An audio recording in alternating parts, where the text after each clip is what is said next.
16 श्राद्ध प्रारंभ होते ही ओंकारेश्वर में श्राद्ध तर्पण और पिंडदान प्रारंभ हो गए हैं। श्राद्ध पक्ष के अवसर पर तीर्थ नगरी ओंकारेश्वर में नर्मदा नदी के पावन तटों पर तर्पण और पिंडदान का सिलसिला शुरू हो गया है।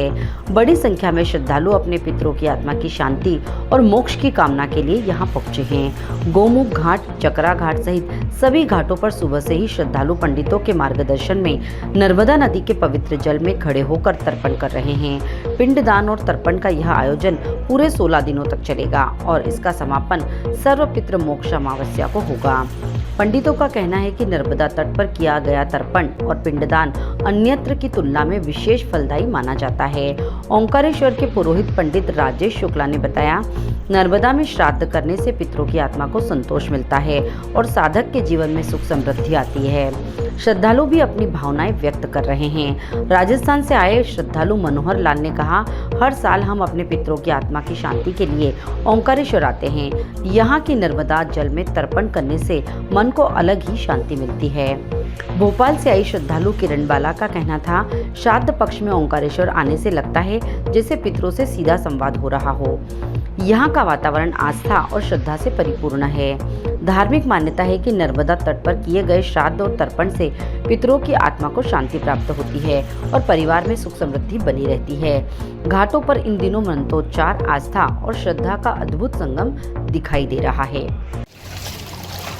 श्राद्ध पक्ष में पितरों के मोक्ष के लिए, पितृ शांति के लिए, अपने पूर्वजों को स्मरण करने के लिए ये 16 दिन श्राद्ध पक्ष मनाया जाता है। इसमें नर्मदा तट, गंगा तट, कोई भी पवित्र नदी के तट पर तीर्थ स्थान में करने से अनंत गुना फल मिलता है। इसलिए 15 दिन गया जी में भी लोग जाके श्राद्ध तर्पण करते हैं। ओंकारेश्वर में भी एक गया चिल्ला स्थान नामक स्थान है, वहाँ पर भी लोग जाके श्राद्ध तर्पण करते हैं। 15 दिनों में प्रतिदिन लोग पूजन सामग्री में जो तिल, चावल, तुलसी दल, सफ़ेद चंदन, जनेऊ और भोग के लिए मिश्री, कशमीश वगैरह लेके नर्मदा तट पर एकत्रित होते हैं। यहाँ पर आचार्य जी के सानिध्य में सभी लोग बड़ी श्रद्धा के साथ अपने पूर्वजों को याद करते हैं। प्रथम पूजन देव पूजन, दूसरा ऋषि पूजन और तीसरा मनुष्य तर्पण। देव तर्पण में पूर्व की तरफ मुँह करके हाथ में को लेके जनेऊ और कुशा लेके हाथ में तर्पण किया जाता है। उत्तर दिशा की ओर ऋषियों के लिए, सप्त ऋषियों के लिए अपन तर्पण देते हैं। वो उंगली के मध्य में से, हथेली के मध्य में से तर्पण करते हैं और दक्षिण दिशा की ओर मुँह करके जनेऊ को बाएं कंधे पर करके, दाएं कंधे पर करके तर्पण किया जाता है।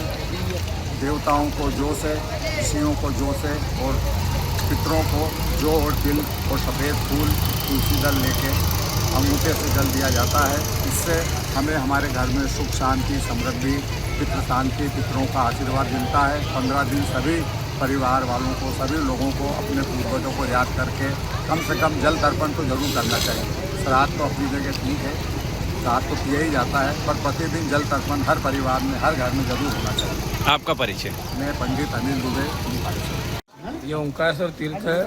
यहाँ नर्मदा जी के पावन तीर्थ पर लोगों जो आते हैं, बाहर के यात्री लोग आते हैं। अभी क्या श्राद्ध तर्पण 15 दिन चलेगा।